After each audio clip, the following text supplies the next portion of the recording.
E-2 visa premium processing. What's this fee all about? Is it worth it? What's the process look like? I'm going to go through that and more in today's video. So E-2 visa, most people, I would reckon 95% of people applying for the E-2 investor visa are going to apply at a consulate or embassy abroad. So there's no such thing of premium processing at a consulate or embassy abroad. You can request to have your appointment expedited for extenuating circumstances. We've had clients in the past, for example, that had a real operating business. They needed to be there or they were going to have to lay off Americans and fire Americans, and they were losing money or there was a big potential to lose money. So they needed to get their E-2 visa approved earlier than what might have been the 3-month wait at that consulate. Most people are going to get the E-2 visa applying at a consulate or embassy abroad. But for those that are already in the US and don't want to leave and are fine staying in the US, there's a possibility to file a change of status. So maybe you came on a B1, B2 from Pakistan, or you came down from Canada and you didn't want to go back and you're happy in Florida or Texas. You can file a change of status, and that allows you to stay in the United States for a 2-year period on E-2 visa status.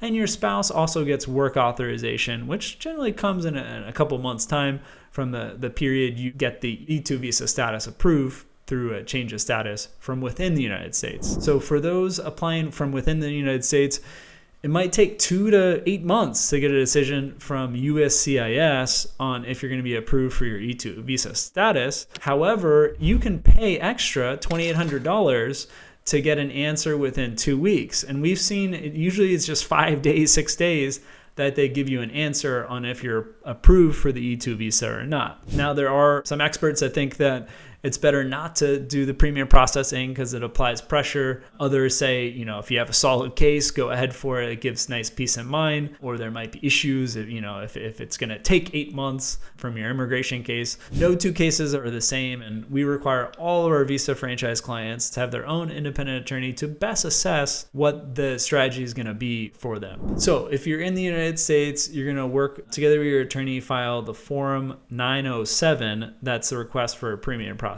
So in all our cases, we've seen responses within that 15-day time frame. However, if for whatever reason the US government isn't able to give you a response, maybe there's a government shutdown, whatever, then you will get the feedback if it takes 20 days, 30 days, or 2 months to get a response. They'll give you back that $2,800 fee. Premium processing through this path does give peace of mind, especially for families that want a decision fast and are worried if they're going to have to go back to their home country and take their kids out of school. It can give that peace of mind and is a viable path if you're looking to do a change of status from within the United States. The bad thing, though, is it's non-refundable if you're denied. So we have had a few clients over the years denied at the consulate, and generally you're just losing that $300, $400, $500K visa application fee, and you're not forking over the $2,800 plus the $1,000, say $3,800, and you get denied, you lose all that. So